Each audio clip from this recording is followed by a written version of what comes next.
Baik, Assalamualaikum warahmatullahi wabarakatuh. Perkenalkan, nama saya Riki Subagja.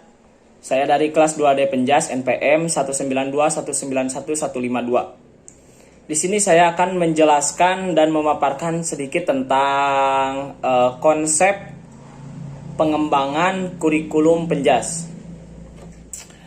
Adapun beberapa prinsip-prinsip pengembangan kurikulum. Yang pertama ada prinsip relevansi. Prinsip relevansi secara internal yaitu kurikulum memiliki relevansi di antara komponen-komponen kurikulum. Bagaimana sih relevansi itu? Seperti tujuan, bahan-bahan, strategi, organisasi, dan evaluasi. Sedangkan secara eksternal, relevansi itu yaitu komponen-komponen tersebut memiliki relevansi dengan tuntutan ilmu pengetahuan dan teknologi. Jadi seperti relevansi itu seperti epistemologis, tuntutan dan potensial peserta didik, relevansi psikologis, serta tuntutan dan kebutuhan perkembangan masyarakat atau disebut relevansi sosiologis. Yang kedua ada prinsip fleksibilitas. Dalam pengembangan kurikulum, mengusahakan agar dihasilkan memiliki sifat lentur dan fleksibilitas dalam pelaksanaannya. Kemungkinan terjadi penyesuaian berdasarkan situasi dan kondisi tempat dan waktu yang selalu berkembang, serta kemampuan dan latar belakang peserta didik. Yang ketiga ada prinsip kontinuitas, yakni adanya kesinambungan atau terus-menerus kurikulum baik secara vertikal maupun secara horizontal. Adapun prinsip efisiensi, yakni mengusahakan agar dalam pengembangan kurikulum dapat mendayagunakan waktu, biaya, sumber-sumber lain yang ada secara optimal. Yang kelima, prinsip efektivitas, yaitu mengusahakan agar kegiatan pengembangan kurikulum mencapai tujuan tanpa kegiatan yang mubazir. Adapun pengembangan kurikulum. Yang pertama, kurikulum merupakan salah satu komponen penting dalam pendidikan. Kurikulum diartikan sebagai suatu progres yang disediakan untuk siswa. Sebagaimana yang dijelaskan oleh Omar Hamalik dalam buku Manajemen Pengembangan Kurikulum, merupakan suatu program yang disediakan untuk siswa. Kemudian adapun faktor-faktor pengembangan kurikulum. Ada 3 ya. Yang pertama perguruan tinggi, yang kedua masyarakat, yang ketiga sistem nilai. Untuk perguruan tinggi, setidaknya memberikan 2 pengaruh terhadap kurikulum sekolah. Yang pertama dari segi pengembangan ilmu pengetahuan dan teknologi yang dikembangkan di perguruan tinggi umum. Yang kedua dari segi pengembangan ilmu pendidikan dan keguruan serta penyiapan guru-guru lembaga pendidikan, tenaga kependidikan atau yang sering disebut LPTK atau IKIP atau FKIP. Yang kedua, kemasyarakatan. Sekolah merupakan bagian dari masyarakat yang diantaranya bertugas mempersiapkan anak didik untuk dapat hidup secara bermartabat di masyarakat. Kemudian yang ketiga, ada tentang sistem nilai. Dalam kehidupan bermasyarakat terdapat sistem nilai, baik nilai moral, keagamaan, sosial, budaya, maupun nilai politis.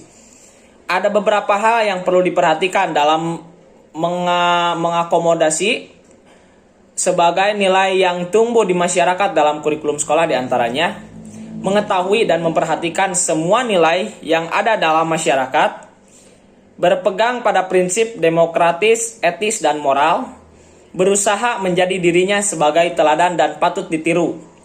Kemudian menghargai nilai-nilai kelompok lain. Kemudian dapat memahami dan menerima keragaman budaya yang ada. Adapun artikulasi dalam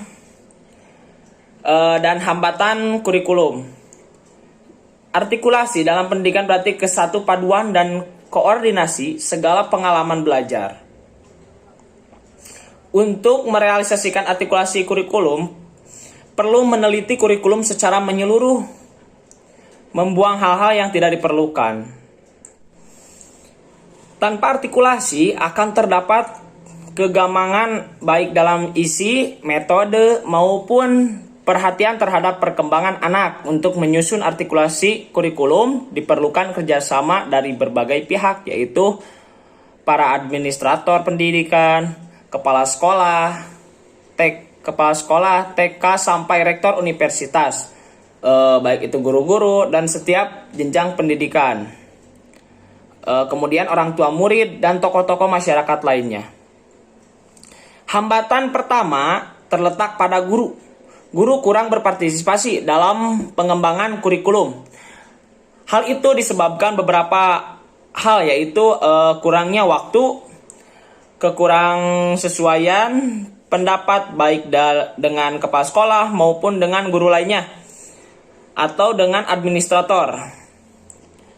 Kemudian baik dalam masyarakat, baik dalam pengembangan kurikulum dibutuhkan dukungan, dan pengembangan kurikulum dibutuhkan pembiayaan maupun dalam memberikan umpan balik terhadap sistem pendidikan atau kurikulum yang sedang berjalan.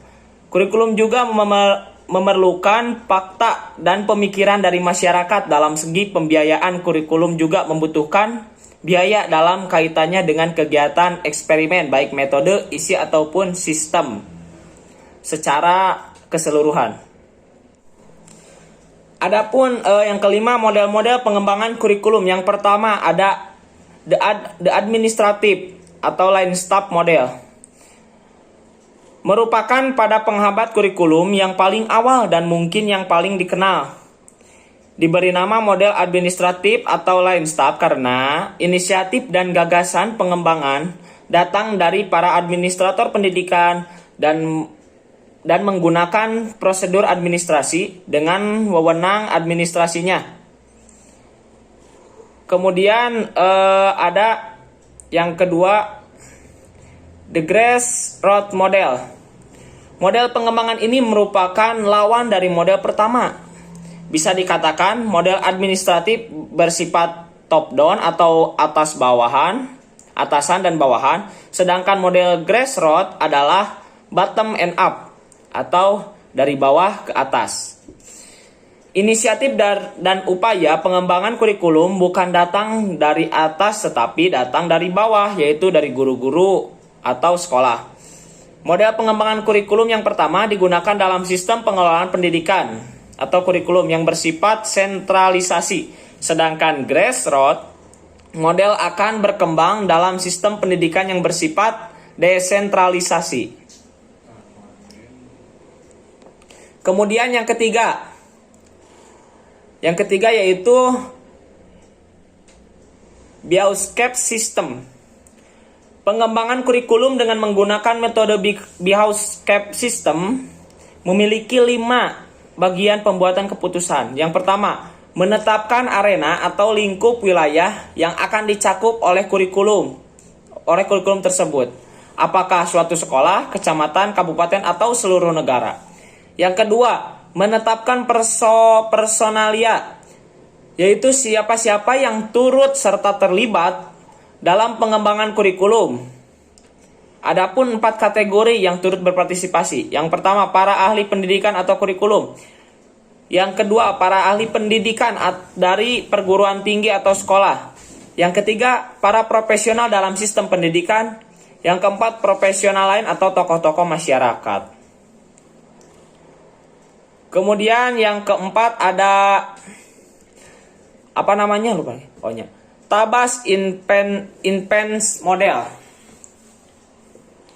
Kurikulum menurut Hilda Taba, yaitu kurikulum tidak hanya terletak pada pelaksanaannya, tetapi pada keluasaan cakupannya, terutama pada isi, metode, dan tujuan, terutama tujuan jangka panjang, karena justru kurikulum terletak pada tujuannya yang umum dan jangka panjang itu, sedangkan implementasinya yang sempit, termasuk pada pengajaran yang keduanya harus continue.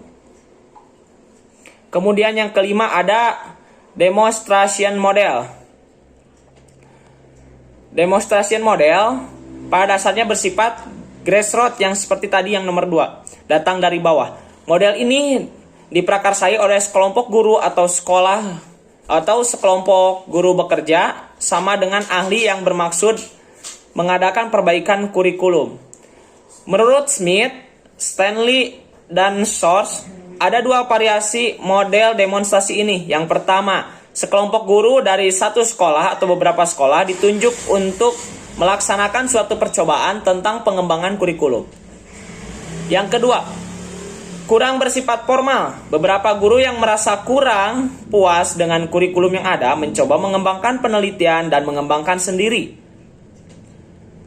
Kemudian beberapa keunggulan dan pengembangan kurikulum model demonstrasi, yaitu memungkinkan untuk menghasilkan suatu kurikulum atas aspek tertentu.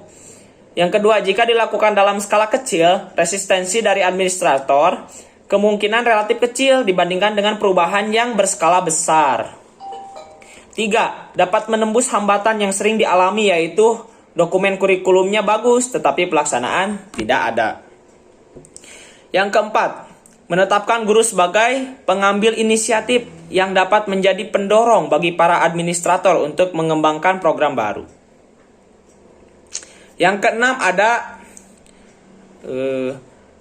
Rogers Interpersonal Relation Model. Meskipun Rogers bukan seorang ahli pendidikan, melainkan seorang ahli psikologi, tetapi konsep-konsepnya tentang psikoterapi, khususnya bagaimana membimbing individu, juga dapat diterapkan dalam bidang pendidikan dan pengembangan kurikulum. Menurut Wayne Crosby dan dalam Nana Saudi Sukma Dinata menjelaskan, pengembangan kurikulum teori dan praktek mengatakan bahwa perubahan kurikulum adalah perubahan individu. Menurut Rogers, manusia berada dalam proses perubahan. Sesungguhnya ia mempunyai kekuatan dan potensi untuk berkembang sendiri. Tetapi, karena ada hambatan-hambatan tertentu, ia membutuhkan orang lain untuk membantu memperlancar atau mempercepat perubahan tersebut. Menurut Rogers, bahwa efek yang diterima sejalan dengan para administrator seperti telah dikemukakan di atas. Yang ketujuh ada tentang systematic action, research model, dan emerging technical model. Model ini didasarkan pada asumsi bahwa perkembangan kurikulum merupakan perubahan sosial. Hal itu mencakup suatu proses yang melibatkan kepribadian orang tua, siswa, dan guru, struktur sistem sekolah, kemudian hubungan pribadi dan kelompok dari sekolah dan masyarakat. Sesuai dengan asumsi tersebut, model ini menekankan pada 3 hal. Yang pertama, hubungan insani. Kedua, sekolah. Dan ketiga, organisasi masyarakat, serta wibawa dari pengetahuan profesional. Faktor-faktor yang dipertimbangkan dalam penyusunan kurikulum yaitu adanya hubungan antara manusia, keadaan organisasi sekolah, situasi masyarakat, dan otoritas ilmu pengetahuan. Adapun langkah-langkahnya sebagai berikut. Dirasa adanya problem proses belajar mengajar di sekolah yang perlu diteliti. Yang kedua, mencari sebab-sebab terjadinya problem dan sekaligus dicari pemecahannya, kemudian menentukan keputusan apa yang perlu diambil. Dan yang ketiga, melaksanakan putusan yang telah diambil. Mungkin sekian pemaparan dari saya. Mohon maaf bila banyak kesalahan dan ketelodoran dalam berkata-kata. Wabillahi taufiq wal hidayah. Wassalamualaikum warahmatullahi wabarakatuh.